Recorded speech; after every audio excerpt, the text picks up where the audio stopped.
partage biblique, nous lisons dans l'évangile de Jean au chapitre 6, les versets 1 à 15. Après cela, Jésus s'en alla de l'autre côté du lac de Galilée, appelé aussi lac de Tibériade. Une grande foule le suivait parce que les gens voyaient les miracles qu'il faisait en guérissant les malades. Jésus monta sur une colline et s'assit là avec ses disciples. La Pâque, la fête des Juifs, était proche. Jésus regarda et vit qu'une grande foule venait à lui. Il dit donc à Philippe, « Où pourrions-nous acheter de quoi leur donner à manger tous ?» Il disait cela seulement pour voir ce que répondrait Philippe, car il savait déjà ce qu'il allait faire.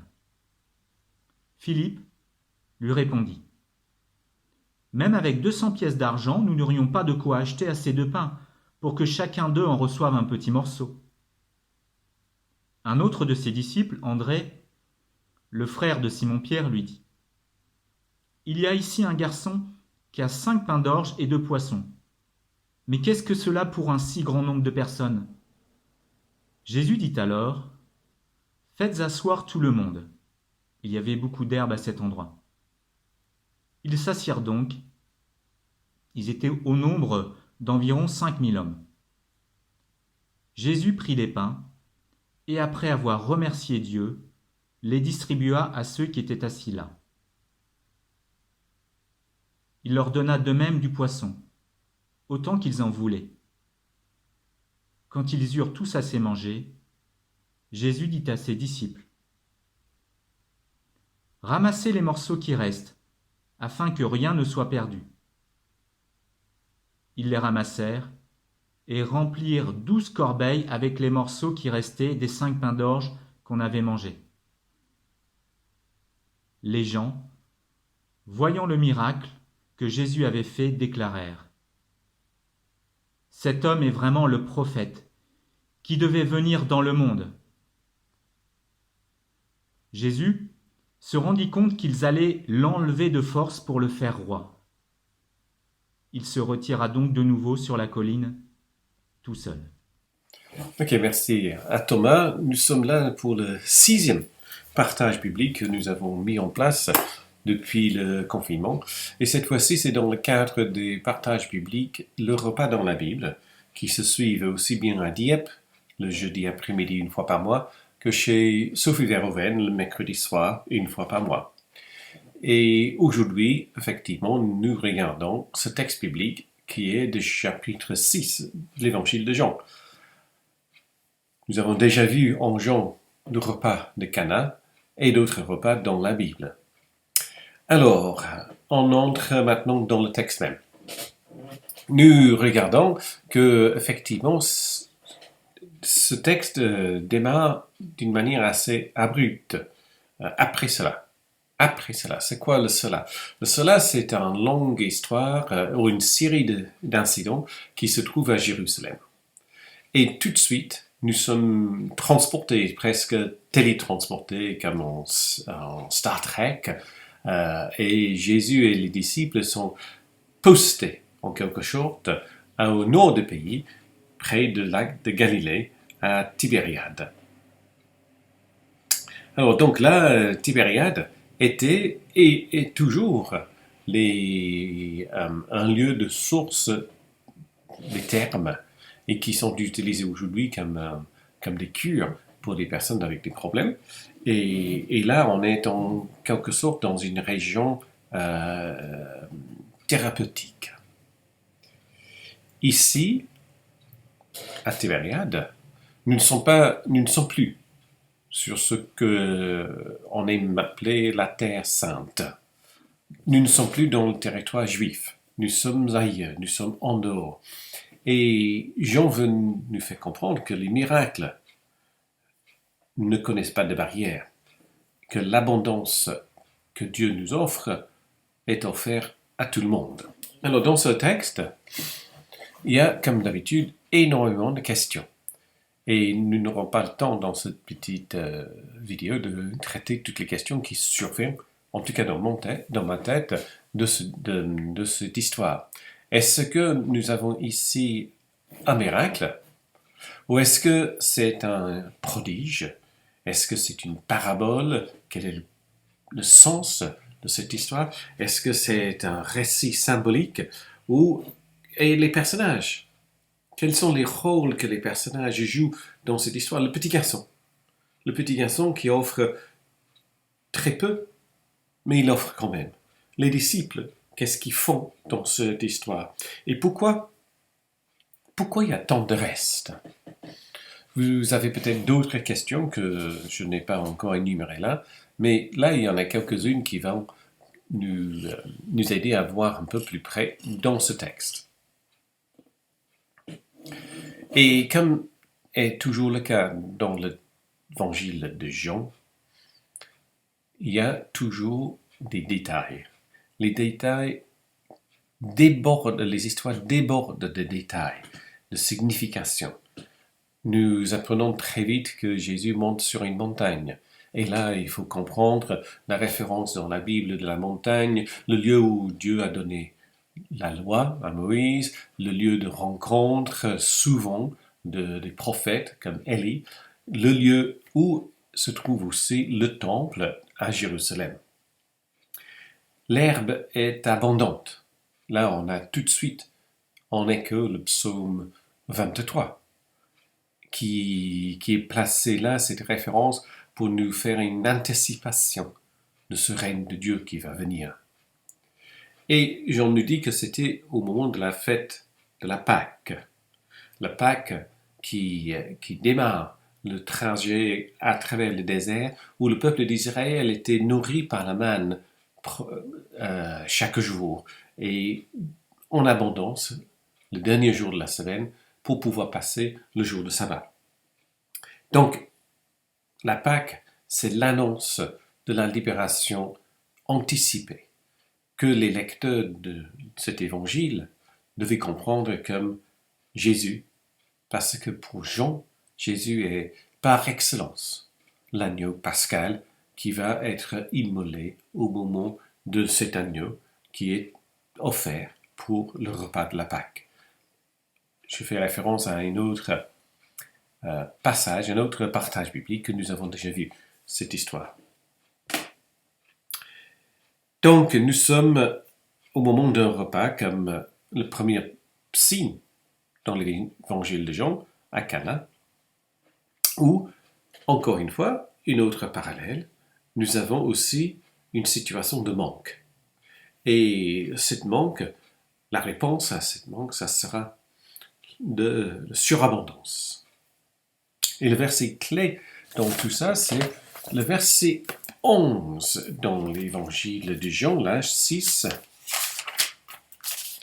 verset 11.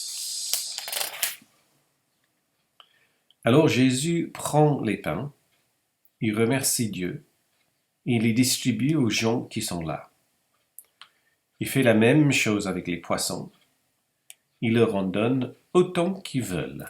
Nous n'avons pas de récit du dernier repas dans l'évangile de Jean. En tout cas, on n'a pas le récit comme on a dans les autres évangiles où Jésus prend le pain, le remplit le pain et donne aux disciples.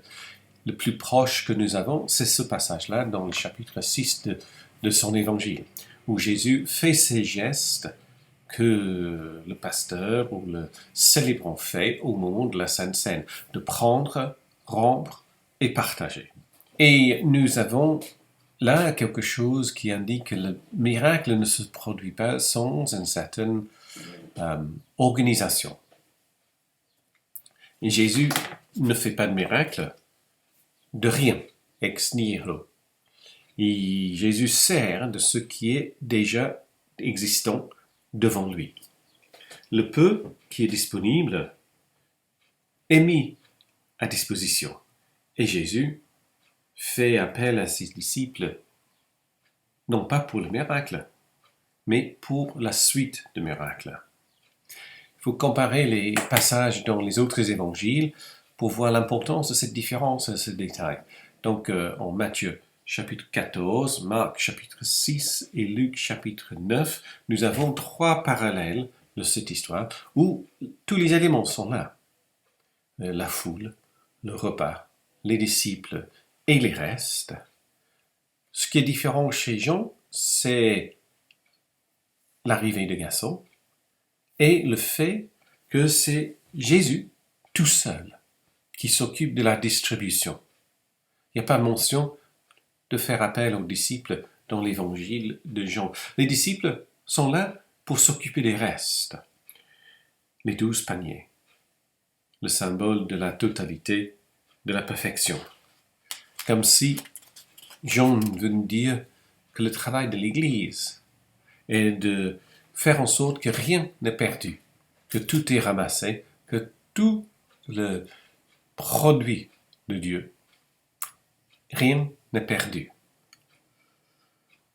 Dans notre monde, on aime bien expliquer les miracles, ou si on ne l'explique pas par une sorte de, un effet de convivialité, ce moment-là où tout le monde a vu le geste de ce garçon, n'ont pas voulu garder le peu de casse-croûte qu'ils avaient mis au fond de sac, mais en sorti ça et en partageant tout ça, comme pour un repas de paroisse, nous savons très bien qu'il semble parfois qu'il y a plus à la fin qui est fait sur la table au commencement. La pensée scientifique spirituelle qui anime nos églises plutôt conservatrices pose la question, est-ce que c'est vrai ou est-ce que c'est faux? Il faut que tu te situes. A-t-il accompli ce miracle? Jésus a-t-il accompli ce miracle? Oui ou non? Croire à ce moment-là devient croire que. Jésus a fait et puis il peut le refaire. Et si on croit ça, on est dedans. Si on ne croit pas, on est mis dans la catégorie d'incroyants. Mais le texte nous rend attentifs que croire au miracle fait de Jésus un faiseur de miracles, comme il y en avait à cette époque-là en Galilée. Croire, pour Jean, c'est de voir en Jésus l'envoyé de Dieu, qui s'identifie totalement avec l'humanité, avec ses besoins, ses aspirations, et se met à son service, jusqu'à payer de sa vie. Donc la question n'est pas est-ce qu'on croit ou est-ce qu'on ne croit pas que Jésus a fait le miracle. La question, c'est de savoir si nous faisons confiance au Christ venu pour servir et pour donner sa vie.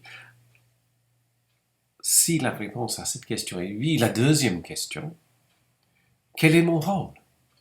En quoi je m'engage? Et qu'est-ce qui me reste à faire, moi? Donc, Jean nous dit, une fois que tu as répondu à la première question, est-ce que tu crois? Est-ce que tu vois? Est-ce que tu fais confiance à cet envoyé de Dieu?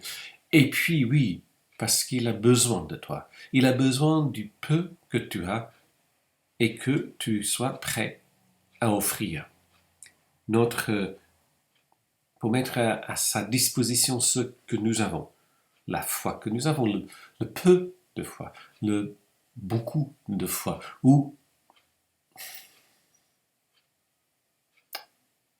la foi inexistante, car la réponse de Philippe, devant ce qui semblait impossible, c'était à dire, c'est impossible. Dans ce récit, Philippe et le garçon semblent pas essentiels pour le miracle.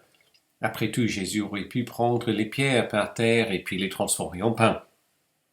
Mais ces détails que Jean place dans cette histoire disent le contraire.